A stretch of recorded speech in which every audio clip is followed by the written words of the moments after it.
जय हिंद सभी को। स्वागत है आप सभी का फिर एक बार मेरे साथ जानने को कुछ नया। इस बार मैं आपके सामने उत्तर प्रदेश माध्यमिक शिक्षा सेवा चयन बोर्ड प्रयागराज द्वारा शिक्षकों की भर्ती से संबंधित जानकारी लेकर आया हूं। आपको ज़्यादातर को पता चल ही गया होगा, जिसे नहीं भी चला है वो जान ले। और इसकी जो भी डिटेल्स हैं वो मैं आपको समझा देता हूं एक एक करके। एक अलग वीडियो बनाऊंगा जिसमें आपको फॉर्म भरना भी सिखा दूंगा अगर आप खुद भरना चाहेंगे तो। ठीक है, ये विज्ञापन 29 तारीख से एक्टिव हो गया है। देखिए, विज्ञापन संख्या 1/2020 प्रशिक्षित स्नातक शिक्षक। इसमें देखिए ऑनलाइन आवेदन जो है वो आपका दो भागों में है, भाग एक और भाग दो। तो ऑनलाइन आवेदन भाग एक यानी कि पंजीकरण की तिथि 29/10/2020 से शुरू हो जाएगी, यानी कि ये 29 अक्टूबर से शुरू हो जाएगी। ऑनलाइन शुल्क जमा करने हेतु जो तिथि होगी, प्रारंभिक तिथि, वो भी 29/10 से, यानी कि जिस दिन आप फॉर्म भरेंगे उसी दिन से आप शुल्क जमा कर सकते हैं और उसी दिन सबमिट भी कर सकते हैं, कोई दिक्कत नहीं है। जो भाग एक है यानी कि आवेदन ऑनलाइन करने की अंतिम तिथि, ये 27 नवंबर 2020 तक है। और शुल्क जमा करने की भी अंतिम तिथि 27 नवंबर 2020 है। लेकिन फॉर्म भरने के और शुल्क जमा करने के बाद अगर किसी भी कारणवश, सर्वर एरर की वजह से या फिर आपको दिक्कत है, किसी भी कारणवश आप फॉर्म फाइनल सबमिट नहीं कर पाते, यानी कि भाग दो पूरा नहीं कर पाते, तो इसकी अंतिम तिथि आपको 30 नवंबर दी गई है, 30 नवंबर 2020। इस विज्ञापन में कुल 12,913 पदों के लिए आवेदन मांगा गया है।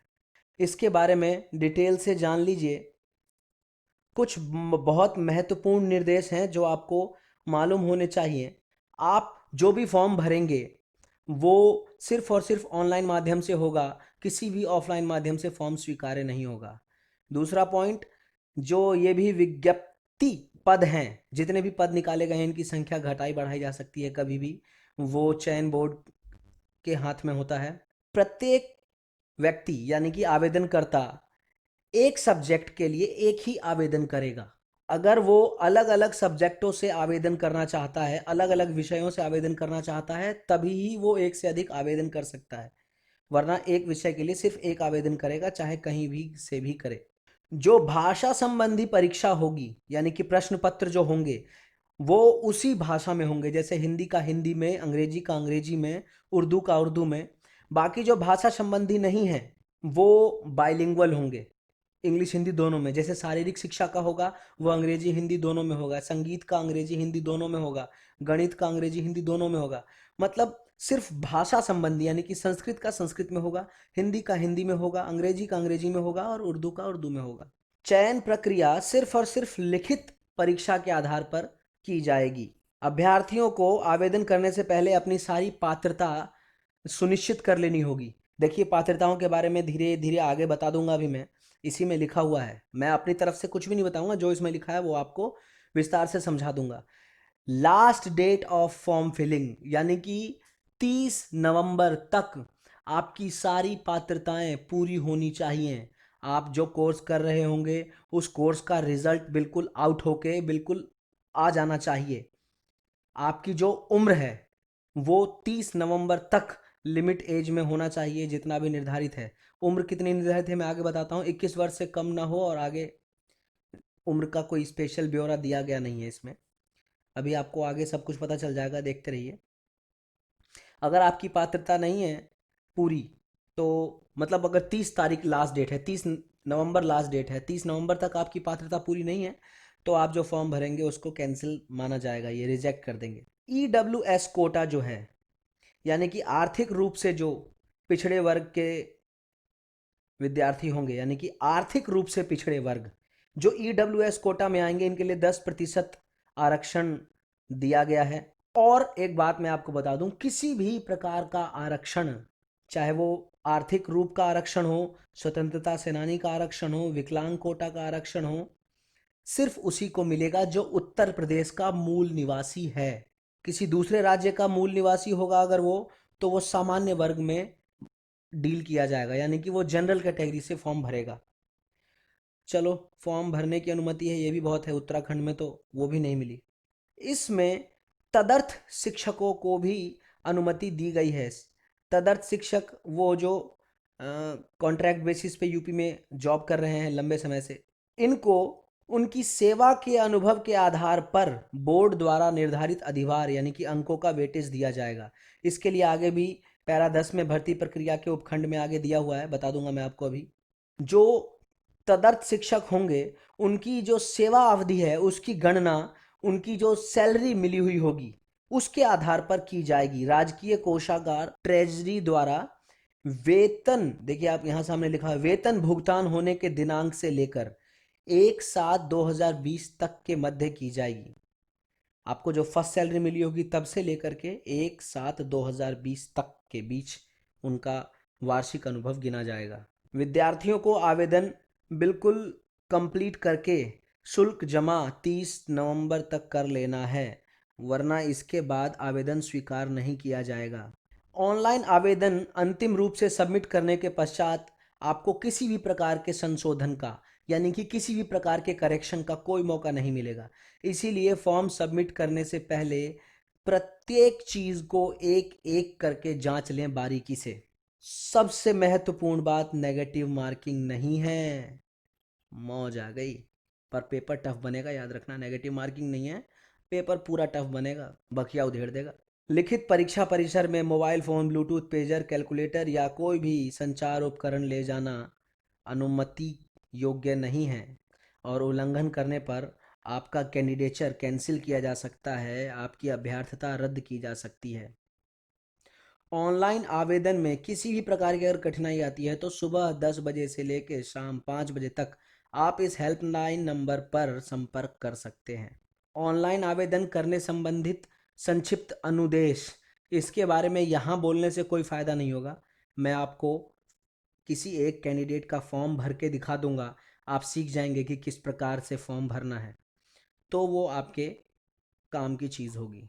बस मैं आपको यहाँ ये बता दूं कि जो आप फ़ोटो खिंचवाएंगे उसका आकार 1.4 इंच बाय 1.75 इंच का होना चाहिए और लगभग 70% भाग में चेहरा चेहरा हो। ये ना हो कि आपने चेहरा बहुत छोटा है और नीचे कमर तक की फ़ोटो ले लिए, ये नहीं चलेगा। फ़ोटो में चेहरा बहुत छोटा नहीं होना चाहिए और चेहरे की पूर्ण छवि बिल्कुल स्पष्ट होनी चाहिए। दाढ़ी ना रखें तो बढ़िया है और हो भी तो बहुत ही हल्की लाइनिंग जैसी। चेहरे पर ज़्यादा चमक और छाया नहीं होनी चाहिए। चश्मा अगर आप लगाते हैं तो आंखें बिल्कुल साफ दिखाई देनी चाहिए, कलर शीशा नहीं होना चाहिए उसका, यानी कि ब्लैक नहीं चलेगा।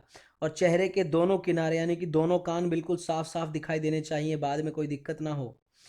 और जो आप अभिव्यक्ति कर रहे हैं वो तटस्थ हो, यानी कि आपकी आंख खुली हो, मुंह बंद हो, आप हंसते दांत फाड़ते हुए इधर उधर ना देखें, साइड में ना देख रहे हो, नज़र बिल्कुल सीधी हो और फोटो की जो बैकग्राउंड है वो हल्के ग्रे रंग की हो तो ज़्यादा बेहतर है। सबसे महत्वपूर्ण ये देखिए, रिक्त पद, जो भी पद हैं जिनके ऊपर वैकेंसी निकाली गई है, ये आपको ध्यान रखना है कि कुल पद 12,913 है। इसकी सारी डिटेल दी गई है, अभी नीचे आप देख लेंगे, मैं बता दूंगा आपको। बस आपको ये ध्यान रखना है कि जो तदर्थ शिक्षकों को मौका दिया गया है, ये जितने फॉर्म भरेंगे उसके आधार पर पदों की संख्या परिवर्तित हो सकती है। अगर बहुत ज़्यादा तदर्थ शिक्षक फॉर्म भरते हैं तो हो सकता है कि ये पद बढ़ाए जाए और अगर कम भरते हैं तो हो सकता है पद घटाए भी जा सकते हैं। आयु सीमा देखिए, 1 जुलाई 2020 को 21 वर्ष से कम ना हो, बस ये लिखा गया है। आगे ज़्यादा कितनी हो इसकी कोई लिमिट नहीं दी गई है। वेतनमान देखिए, 44,900 से 1,42,400 तक होगा, यानी कि ग्रेड पे 4600, लेवल 7 मिलेगा आपको। देखिए आरक्षण में बता दिया था मैंने आपको, जैसे भूतपूर्व सैनिक, स्वतंत्रता संग्राम सेनानी, आश्रित, दिव्यांगजन एवं आर्थिक रूप से पिछड़े वर्ग यानी कि ईडब्ल्यूएस कोटा, इनकी गणना प्राप्त अधियाचनों में आरक्षण नियमों के अधीन है। भूतपूर्व सैनिक के लिए 5%, दिव्यांगजनों के लिए 3%, दिव्यांगों में भी अलग अलग है ना, दृष्टि से बाधित, हाथ पांव से बाधित, सुनने से बाधित, उनके लिए अपना अलग अलग है ये तीनों का एक एक एक है, एक प्रतिशत तीनों के लिए। स्वतंत्रता संग्राम सेनानी आश्रित के लिए 2% और आर्थिक रूप से पिछड़े वर्ग के लिए 10% ये दिया गया है। बाकी जो SC ST का है, जितना SC ST और OBC इनका जितना चलता चला रहा है उतना ही होगा है। किसी भी प्रकार के आरक्षण का लाभ उत्तर प्रदेश के निवासी के लिए ही अनुमान्य है। अगर उत्तर प्रदेश से बाहर का है तो उसे सामान्य वर्ग में ही फाइट करना पड़ेगा, उस पर किसी प्रकार का आरक्षण का फायदा नहीं मिलेगा। एलिजिबिलिटी की जो डेट है वो फॉर्म भरने की लास्ट डेट ही आपकी एलिजिबिलिटी की डेट होगी, पहले ही बता दी मैंने आपको। शैक्षिक योग्यता ये भी नीचे आप पढ़ लेंगे, कॉलम नंबर 2 नीचे जहां होगा। परीक्षा केंद्र सभी जनपद के मुख्यालयों पर ही केंद्रों का निर्धारण किया जाएगा। अभ्यर्थियों को कोई भी परीक्षा केंद्र मिल सकता है कहीं भी।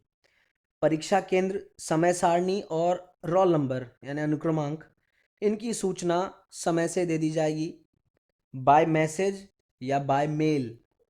कोई भी अभ्यर्थी कोई भी बोर्ड द्वारा प्रेषित प्रवेश पत्र में अंकित केंद्र से इतर केंद्र एवं विषय में परीक्षा देता है तो उसकी उत्तर पुस्तिका का मूल्यांकन नहीं किया जाएगा।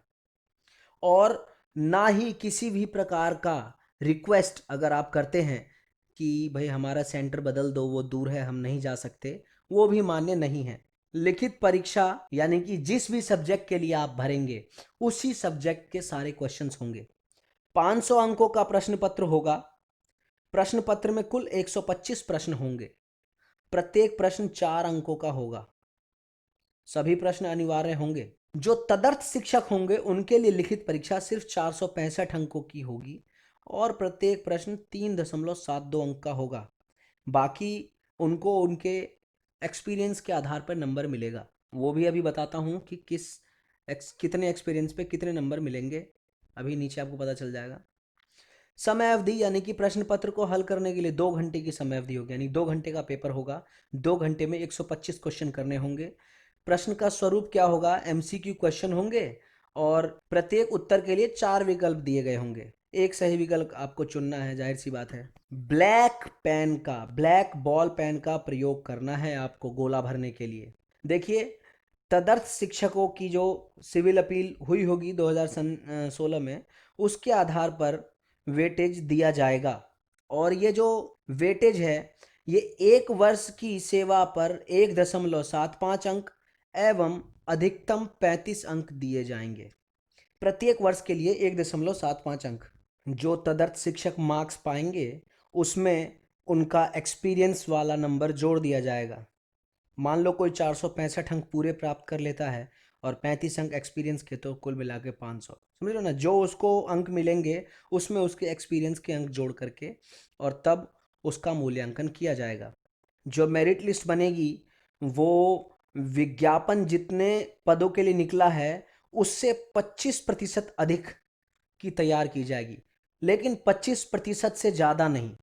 यानी कि अगर 12,000 सीटों पर विज्ञापन है तो 12,000 से 25% अधिक लोगों की मेरिट तैयार की जाएगी।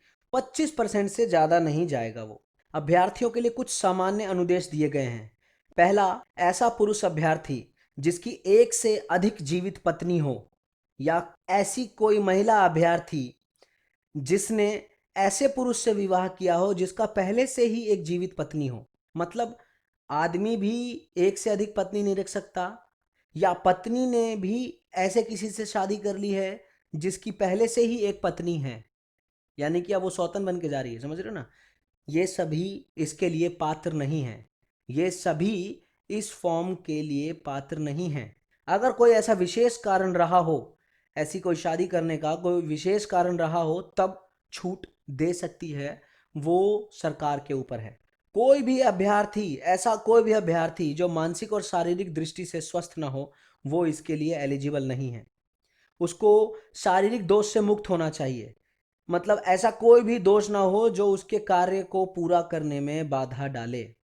पर संगीत विषय के लिए अगर कोई अध्यापक नेत्रहीन है तो वो अपात्र नहीं होगा, मतलब वो एलिजिबल माना जाएगा।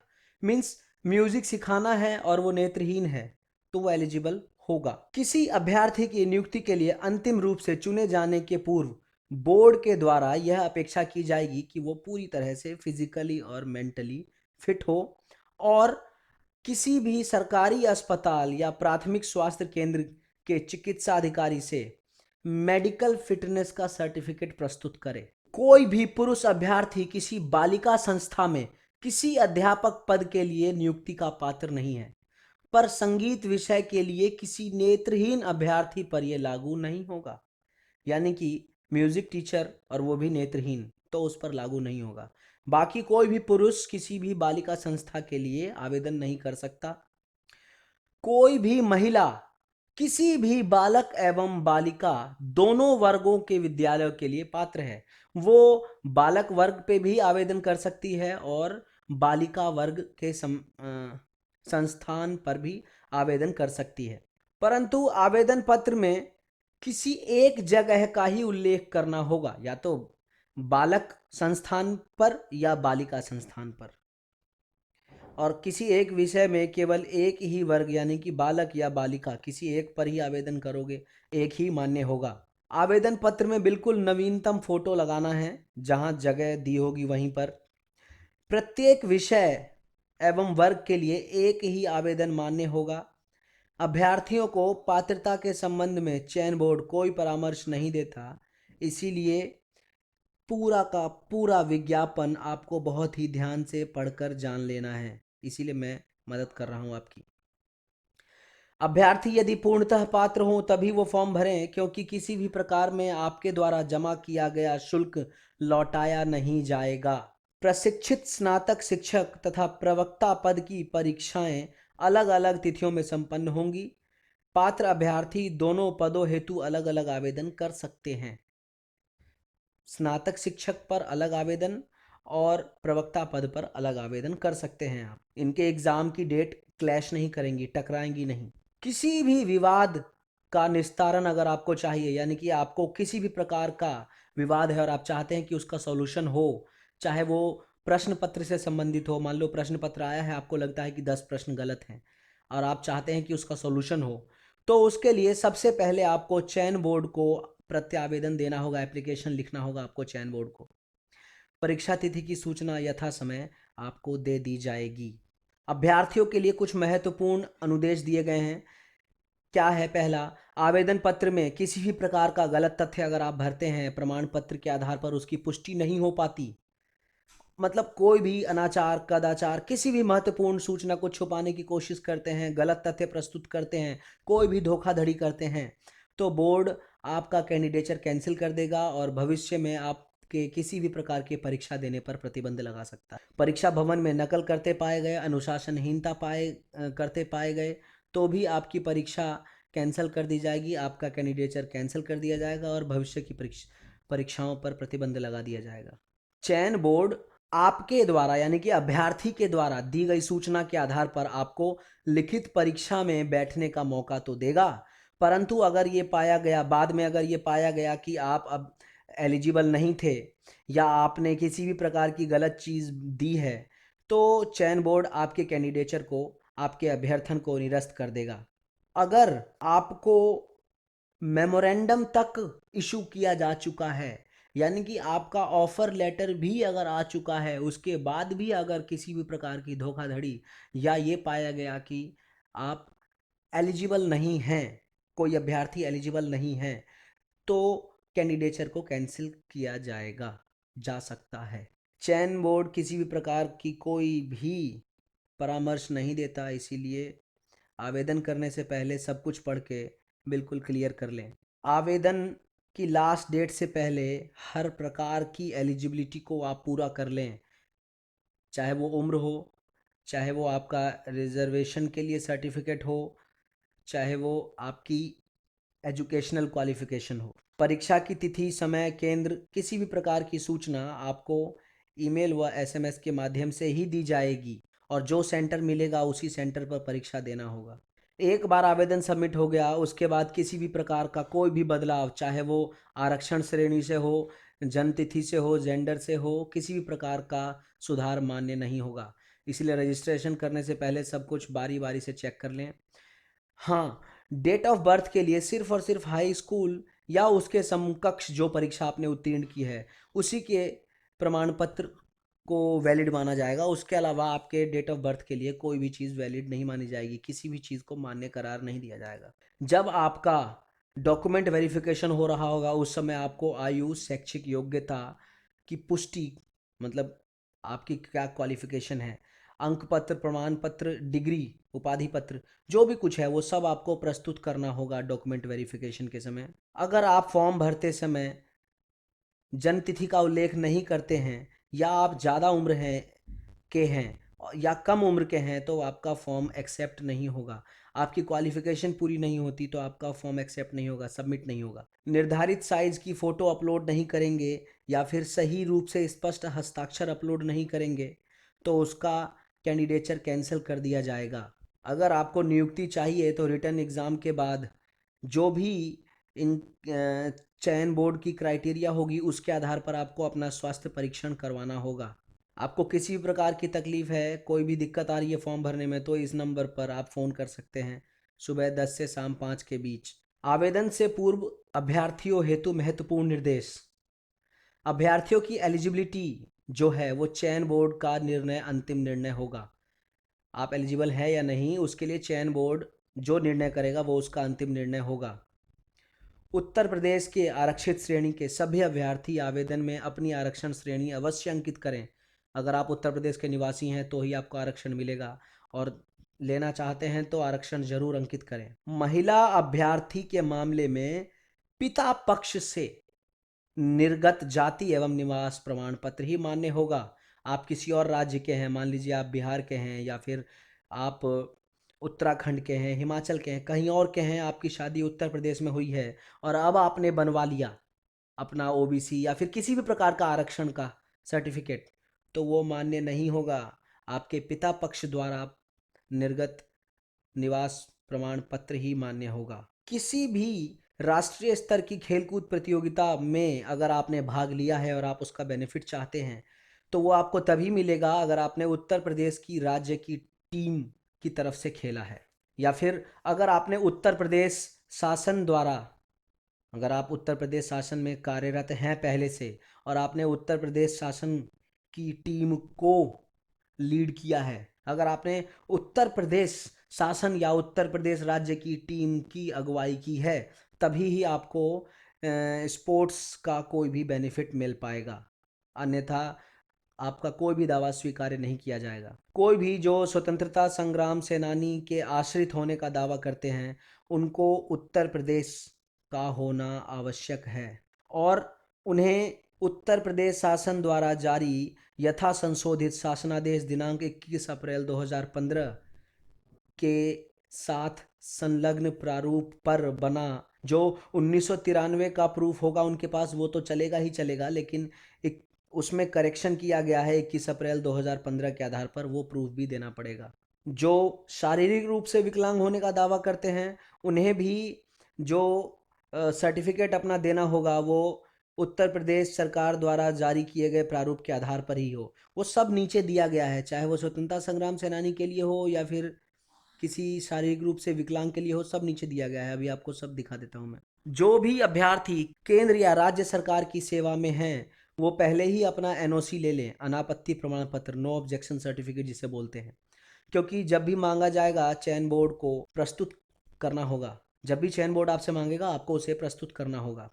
प्रारंभ में अगर आपने अनापत्ति पत्र यानी कि एनओसी नहीं लिया है आवश्यक नहीं है, परंतु इस आधार पर विलंब से प्राप्त आवेदन पत्रों को काल बाधित माना जाएगा। ले लेना जरूरी है, पहले ही ले लीजिए। अगर आपने नहीं लिया है और बाद में अगर आप नहीं ले पाते हैं या फिर दिक्कत होती है तो चयन बोर्ड अपने आधार पर आपको मना कर सकता है या फिर आपका कैंडिडेचर कैंसिल कर सकता है।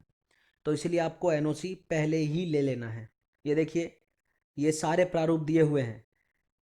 उत्तर प्रदेश के अनुसूचित जाति अनुसूचित जनजाति के लिए जाति प्रमाण पत्र का प्रारूप है ये। उत्तर प्रदेश के अन्य पिछड़े वर्ग के लिए जाति प्रमाण पत्र यानी कि ओबीसी का प्रारूप ये होना चाहिए। फिर देखिए, उत्तर प्रदेश के विकलांगों के लिए प्रमाण पत्र, इसका प्रारूप ये होना चाहिए।